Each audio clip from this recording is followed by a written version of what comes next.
Ketua Umum PSSI Erick Thohir mengadakan konferensi pers terkait rencana baru Timnas Indonesia untuk tahun 2025. Salah satu dari rencana itu adalah mencopot Sintayong, pelatih Timnas Indonesia, yang digantikan dengan pelatih asal Belanda.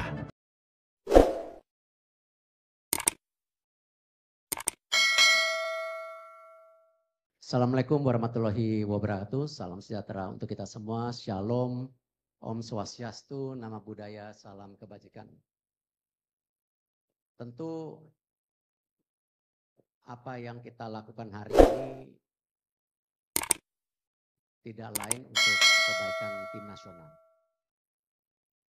Kalau dilihat PSSI 1,5-2 tahun terakhir mempunyai program yang sangat konsisten.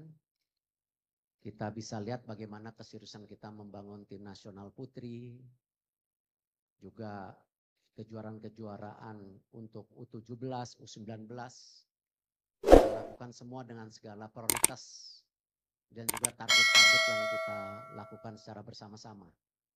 Dan kita lakukan secara transparan tanpa ada agenda tertutup. Tentu kita mengucapkan terima kasih kepada kinerja Coach Sintayong selama ini. Dan hubungan saya sangat baik.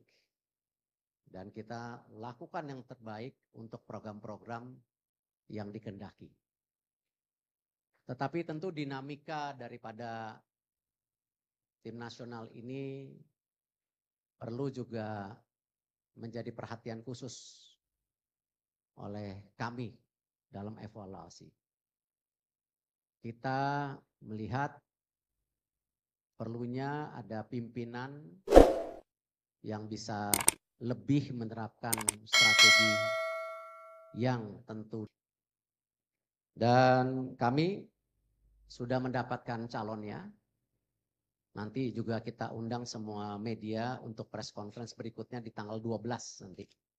Kurang lebih jam 4 sore, jadi kalau ada dari pihak media atau teman-teman yang ingin tanya jawab nanti langsung saja dengan pelatih penggantinya. Ya.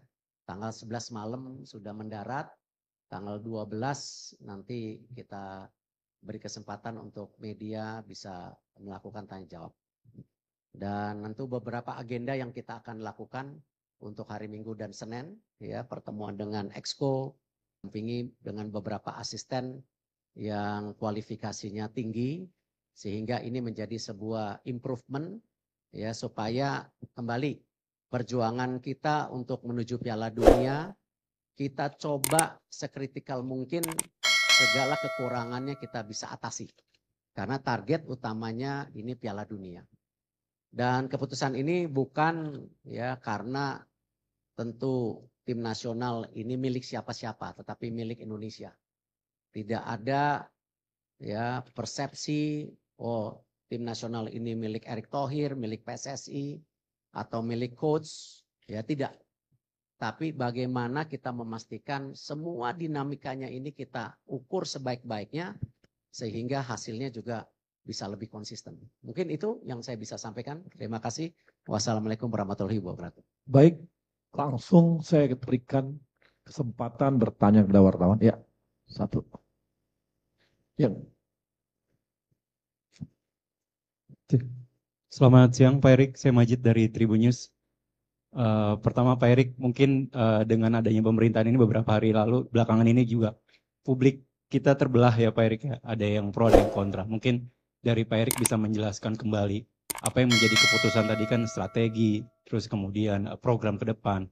Apakah ini juga ada terjadi kabar sebelumnya juga tidak match-nya dengan pemain, katakan ada kabar Messi Hilgers yang tidak suka atau terus kita juga dapat kabar dari media Italia justru Pak Erik katanya juga gaya melatih Sintayong yang bisa dibilang tanda kutip monoton seperti. Kemudian yang kedua Pak Erik sebelumnya kan Sintayong juga mendapatkan golden ticket ya Pak Erik dari pimpinan negara sebelumnya. Apakah golden ticket itu akan tetap berlangsung atau seperti apa itu Pak Erik? Itu aja, terima kasih. Ya tentu mengenai golden visa saya nggak bisa menanggapi, itu kan memang bagian dari bukan tupoksi kami gitu. Sama juga saya tidak bisa menanggapi tulisan media yang ada di luar negeri seperti Gulf, Tuto, Euro Reporter dan lain-lain. Ya, tentu mereka punya penilaian sendiri dan saya rasa mereka punya pandangan sendiri. Saya juga nggak mau komen dengan hal-hal seperti itu. Tapi saya mengapresiasi berita-berita seperti yang di New York Times, juga ditulis oleh beberapa media luar negeri yang menyatakan bahwa pembangunan tim nasional Indonesia sudah ke arah yang baik. Dengan mensinkronisasi semua kepentingan di atas segalanya sehingga program ini transparan. Karena itu banyak sekali pemain-pemain berkualitas yang bergabung. Itu yang saya apresiasi.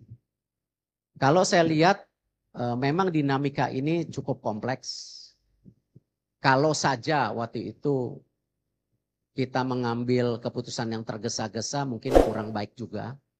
Tetapi kita sudah dirasakan sejak pertandingan, bahkan sebelum pertandingan Indonesia melawan China. Ya, cuman waktunya terlalu mepet waktu itu. Waktunya terlalu mepet dan ya yang terbaik ya hari ini. Karena kita masih punya waktu hampir 2,5 bulan untuk persiapan. Karena saya juga tidak mau ya mengambil sebuah keputusan yang membuat tentu keadaannya tidak baik. Nah, cuman dengan segala evaluasi perhitungan, waktu 2,5 bulan ini cukup.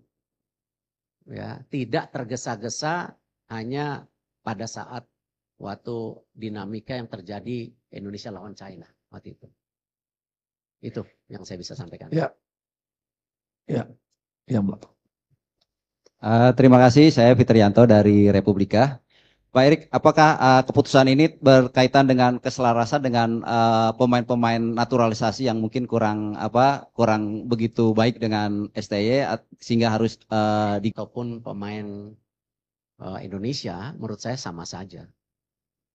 Tapi kalau kita lihat sekarang dengan banyaknya di tim nasional yang bermain di luar negeri, tentu dinamika daripada masing-masing individu itu menjadi perhatian. Dan kalau kita lihat nanti salah satunya di tanggal 12 malam rencana ada pertemuan pemain-pemain tim nasional kita yang berkarir di Liga Indonesia untuk bertemu pelatih baru. Ya, kita nggak mau beda-bedain itu. Tetapi perlu dinamika yang terjadi di komunikasi ini harus lebih merata. Ya, jadi tidak ada pemain juga yang terjebak pemain ini baik, pemain ini kurang. Menurut saya itu bukan judgement yang baik.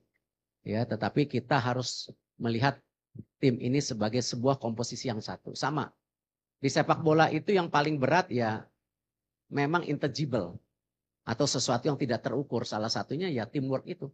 Kekompakan antara pemain, pelatih, ya PSSI dengan tim, PSSI dengan pelatih itu paling dinamika yang tentu menjadi tolak ukur yang tidak mudah diprediksi. Tetapi yang tadi saya sampaikan, kalau kita coba sebaik-baiknya, paling tidak titik-titik ini kita bisa kurangi gitu. Ya salah satunya komunikasi yang saya sampaikan tadi, ataupun bagaimana tactical issue yang seperti ditulis oleh beberapa media Eropa, tetapi itu tidak menjadi judgement, ya, tetapi itu menjadi bagian evaluasi. Gitu. Ya.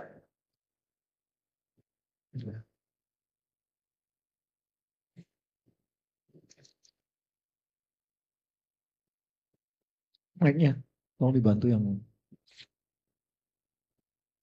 Cek. Selamat siang Pak Erik, saya Sony dari Kumparan. Pak, ingin bertanya terkait detail kontraknya Pak, apakah ini putus kontrak sepihak atau bagaimana? Kemudian adakah kompensasi yang harus dibayarkan PSSI terhadap Sintayong? Karena kita tahu sebelumnya sudah ada kesepakatan sampai 2027 ya Pak. Terima kasih. Ya semua kontrak kita harus hormati, karena kalau kita ingin menjadi federasi yang kredibel, ya kita harus menjaga kesepakatan yang sebelumnya. Sama ketika kita memperbaiki Liga Indonesia, ya salah satunya kita menekankan kepada klub-klub. Ya kita nggak mau lagi ada isu mengenai pemain yang tidak dibayar, pelatih yang tidak dibayar. Karena itu salah satu yang kita dorong klub,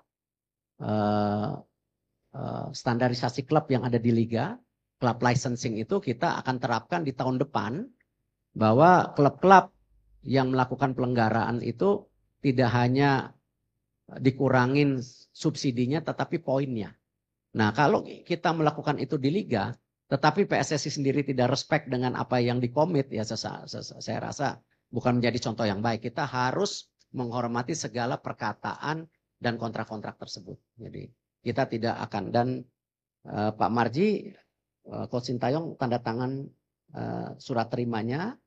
Nah tentu nanti antara lawyer dan lawyer akan bicara untuk follow up kompensasi yang sesuai dengan nilai kontraknya gitu. Ya. Tapi poinnya kita harus respect dengan apa yang kita sepakatin. Ya, tidak boleh kita sebagai bangsa yang tidak menjaga kehormatan kita, apalagi federasi kita sedang dalam posisi tinggi-tingginya sekarang di mata internasional. Jadi kita harus jaga itu, ya. Baik nih. Selamat siang Pak Erik. Tadi sudah dipastikan ya. Oh, saya Heri dari bola.com. Maaf, terlalu semangat nih. Dalam beberapa hari terakhir setelah isu pemecatan Sintayong kan muncul di beberapa media sosial bahwa ada nama-nama yang muncul. Ada yang menyebut Patrick Kluivert, ada yang menyebut ini itu. Mungkin bisa dipastikan siapa Pak penggantinya Sintayong di timnas Indonesia. Kemudian kedua untuk Pak Marji, tadi pagi disebutkan Pak Marji bertemu dengan Coach Shin. Mungkin apa yang disampaikan Pak Marji kepada Coach Shin mungkin, dan apa yang disampaikan Coach Shin kepada Pak Marji bisa diceritakan. Itu aja, terima kasih. Pak Marji, silakan Pak Marji. Terima kasih Pak Ketum. Saya perlu sampaikan berkaitan dengan pertemuan saya dengan Coach Shin. Alhamdulillah semuanya berjalan dengan baik, smooth, tidak juga ada persoalan apa-apa. Prinsipnya Coach Shin menerima keputusan pemutusan hubungan kerja antara PSSI dengan Coach Sintayong, dan Coach Shin mengucapkan terima kasih atas kepercayaan yang sudah diberikan PSSI kepada Coach Shin selama kurang lebih hampir 5 tahun. Dan pesannya Coach Shin mudah-mudahan timnas bisa lolos ke Piala Dunia. Itu aja. Untuk pelatih-pelatih yang diinterview memang ada 3 nama waktu itu. Dan juga berikut beberapa asisten sebagai opsi untuk pendamping pelatih. Karena kita yakini tidak ada pelatih yang sempurna. Pasti masing-masing pelatih punya kekurangan. Nah memang salah satu kandidat yang saya interview yang namanya disebutkan tadi. Tapi daripada menebak-nebak kan tadi saya bilang tanggal 11 sampai tanggal 12 nanti ada press conference jam 4. Lebih baik media bisa bertanya langsung kepada pelatih yang tentu kita sudah sepakati. Gitu. Oke, yang pojok. Halo, selamat siang. Saya Dwiki dari BBC Indonesia.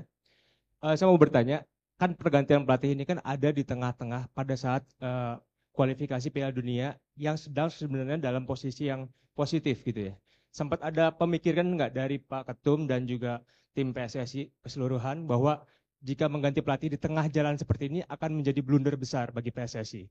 Seperti itu. Terima kasih. Saya rasa hal yang biasa. Memang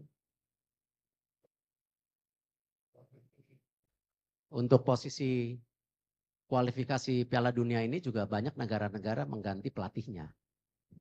Tinggal dihitung resikonya. Makanya tadi saya ceritakan kejadian di China itu sebelum pertandingan bahkan sudah terjadi dinamika yang cukup tinggi.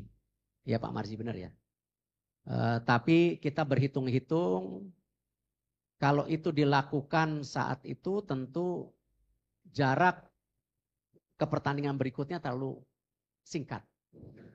Dan hari ini yang terbaik karena kita masih punya waktu 2,5 bulan. Dan tentu resiko-risiko tetap ada. Tetapi lebih baik kita mengambil resiko daripada menyesal di kemudian hari. Nah, dan kita juga mencari tentu figur-figur yang tadi kita yakini bisa memberikan extra effort dari dinamika komunikasi, leadership, ataupun taktikal bermain yang bisa kita harapkan. Itu sih.